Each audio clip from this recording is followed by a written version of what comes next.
Clive Everard is the chief negotiator for Britain's withdrawal from the EU. Clive reports directly to the Prime Minister and is the most senior civil servant involved in negotiating Brexit. Today is the first day of negotiations between the British delegation and the EU Negotiating Commission. Well, I'm quite excited, really. I mean, I never imagined we'd be here last July. It's like the first day of school, or university, I suppose. In June 2016, Britain voted by a narrow margin to leave the European Union. However, the general election of June 2017 made the situation much more problematic and volatile.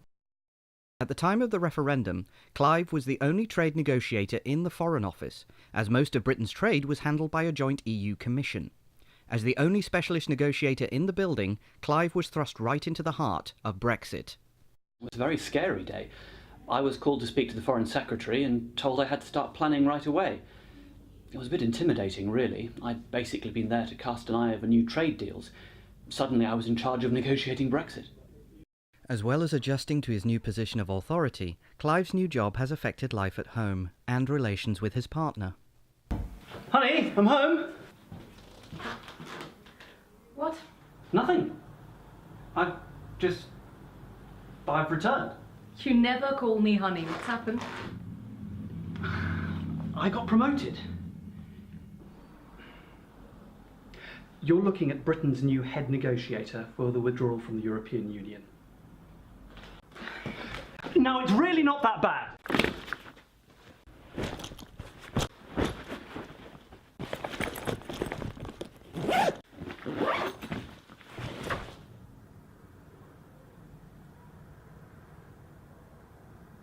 Well, it's been a challenge, but I have a lot of competent people advising me. I'm well supported. Well, we're basically overseeing the downfall of Western civilization as we know it. That answer your question? We're all here to support Clive. We know that it's a tough job, but we also know that failure is not an option. I can't believe I just said that. That's fine. Thank you so much. And yours. Very lovely. So, how are we going to make this Brexit thing work? Work? Yes. The great British public in their wisdom have made their decision, and now we have to make it happen. It's impossible. Would we say impossible or simply difficult? I can understand the confusion, but it's definitely impossible. Right. Clive, would you like me to be frank? Absolutely. By all means. Please do. The British public made their decisions based on scant, if any, regard for actual facts and/or evidence. They cannot possibly have been expected to understand the gargantuan complexity of European governmental and economic policy. We should not have asked them to answer the question in the first place. Can we really be surprised that they derived their wisdom from the side of a bus? Unfortunately, we are constrained by fact. We cannot have access to the single market without freedom of movement. Anyone who tells you otherwise is living in cloud cuckoo land, which last time I checked was not an EU member state. So, the question then becomes, how do we leave the EU and the single market without causing an economic meltdown of biblical proportions?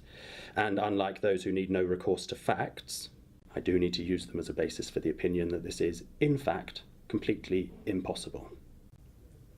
Okay. Thank you, Avery. I'm sure we'll speak again.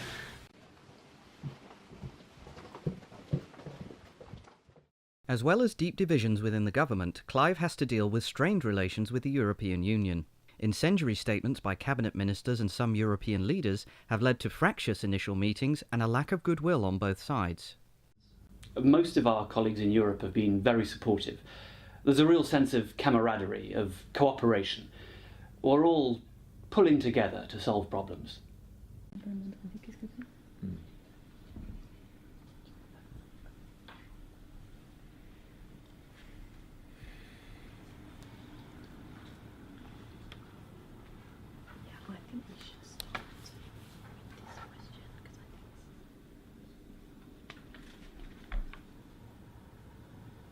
So what?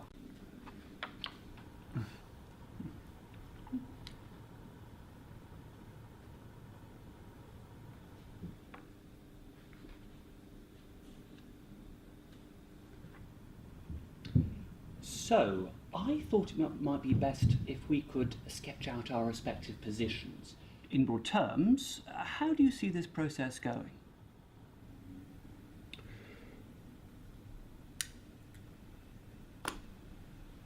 We thought we would just have our cake and eat it. Well, we're talking to a variety of people, and there are, of course, noted public figures who can give guidance through this process. It's important not to get trapped in the Westminster bubble. There is no plan. What? There's no plan B in a cabinet somewhere. Civil service never make official plans for the least preferred option. They don't have the time or the resources. Worse, if there were a plan and it leaked, people might actually consider it. It could make the least preferred option happen. There's a single Foreign Office impact study which states in polite diplomatic language that we are buggered if we leave the single market. We didn't actually expect to win. That's what none of the others will tell you. I've had 30 years campaigning to leave. Don't you think if there were a way of leaving every single EU institution which didn't amount to national self-harm, we would have shouted it from the rooftops? It's up to you to get us out of this mess now. In addition to reconciling the different pressures and conflicting interests from both within and outside the government, Clive must also contend with interference from senior figures in the government, some of whom are looking after their own political interests.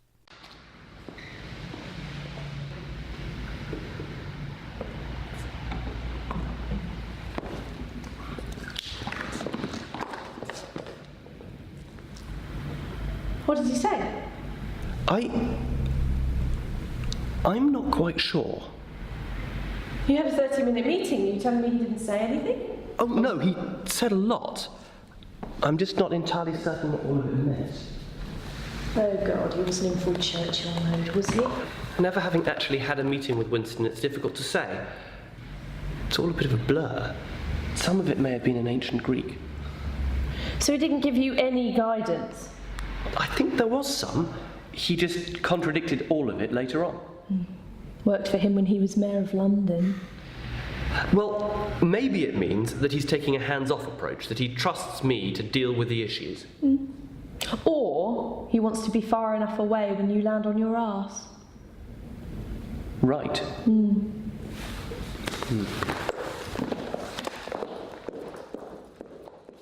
Clive's team are eagerly awaiting the release of the government's white paper regarding the position of the UK during negotiations with the EU.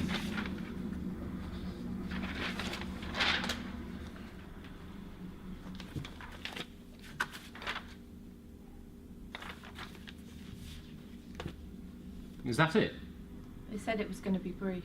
Well, its brevity is not what I meant. But it doesn't actually say anything. Well, exactly. I mean, it's good to be concise, but you really are rather expected to make a few points. This is just a shopping list of things we already have or can't possibly get. They're really not giving us a lot to work with here.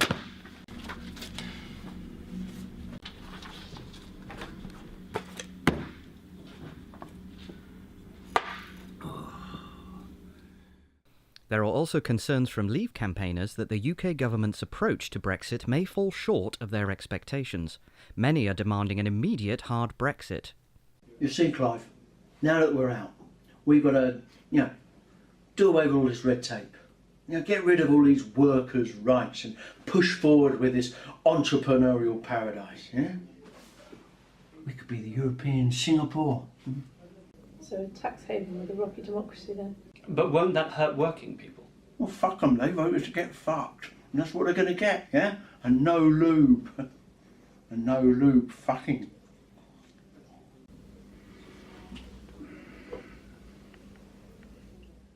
After many months of work, Clive has finally completed the first draft of the UK government's negotiating plan, 2 months ahead of schedule.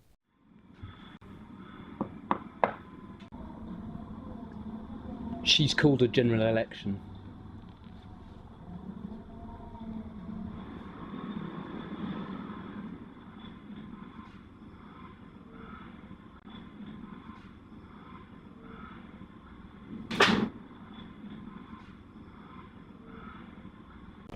So when was the last time you actually went to the hairdressers then?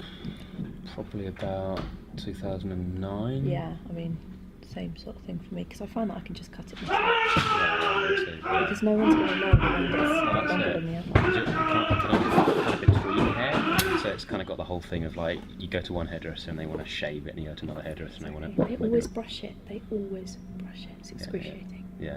You end up all tangled in it. Right.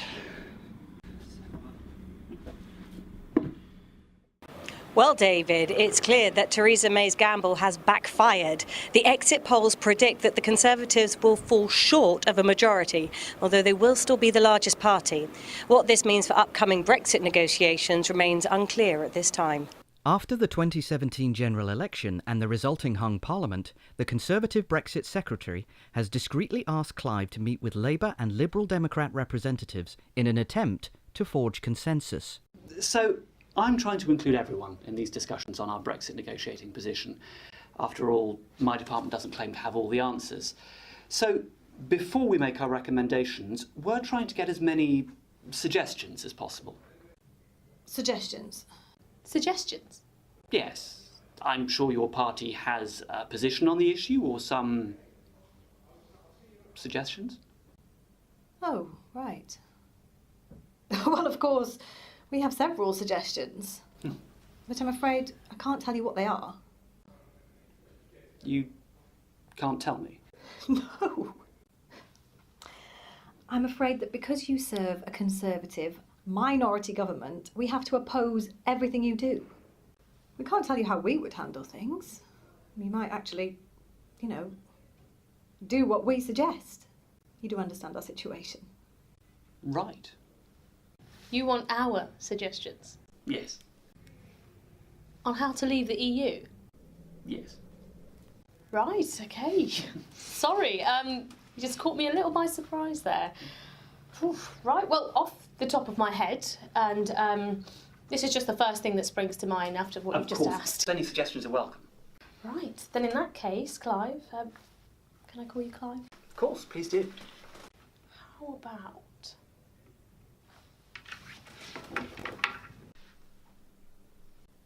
you don't leave the EU. Great. I'm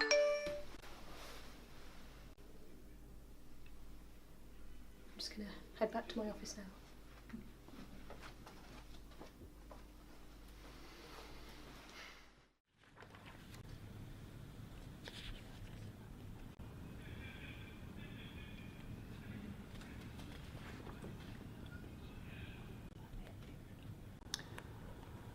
So, there has been suggestions that we could pay for access to the single market. What sort of sum would you see as acceptable in that circumstance?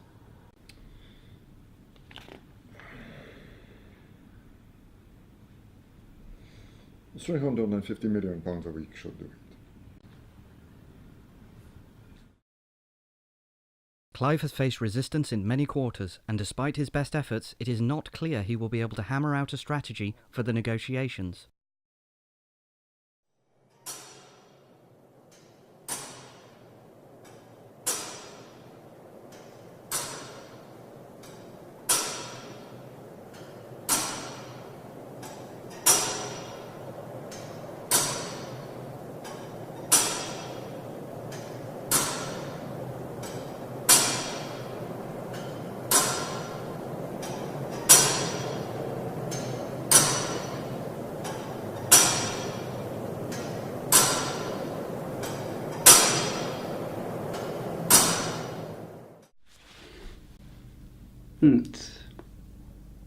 It's a big responsibility. That's it!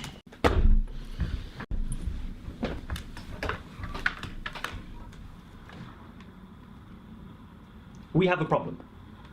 Oh, you have heard. It is not acceptable behaviour from a minister. He called the EU president something which will now be all over the front page of The Sun. I'm aware the minister is entitled to his opinion. I would just be grateful if he would not spread that opinion quite so liberally in front of a microphone. His authority in this process is not in question. His judgment is. I'm questioning it. I'm aware the Minister will set the negotiating position for us to follow. I would just be monumentally grateful if he would actually tell us what that position is. No, to me, not to the Daily Mail. He has contradicted himself 7 times in the last 3 days. The negotiating strategy, such as it is, could kindly be called unclear, and unkindly be called completely incoherent. His department has not provided us with the information or projections we need to do our jobs. And the first we hear of it is when he tells the Select Committee that there are no financial impact projections. We here are not responsible to a group of your backbenchers who foam at the mouth every time the EU is mentioned. We have to negotiate with these people, for goodness sake. I appreciate that. You must appreciate that if you would like me to continue in this position, it must be absolutely clear that we will require information and support from other government departments and must have the authority to demand it. Otherwise, this job is impossible. Thank you. Yes, I appreciate your candour. Thank you, Prime Minister.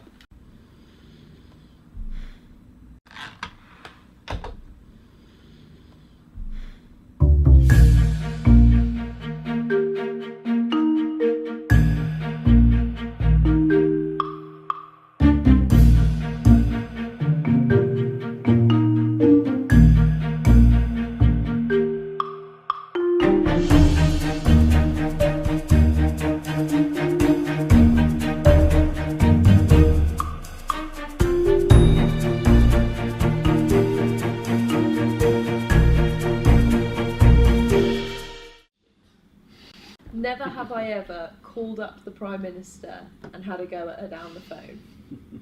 Drink! I can't believe she didn't fire you. She obviously appreciates strong and stable leadership.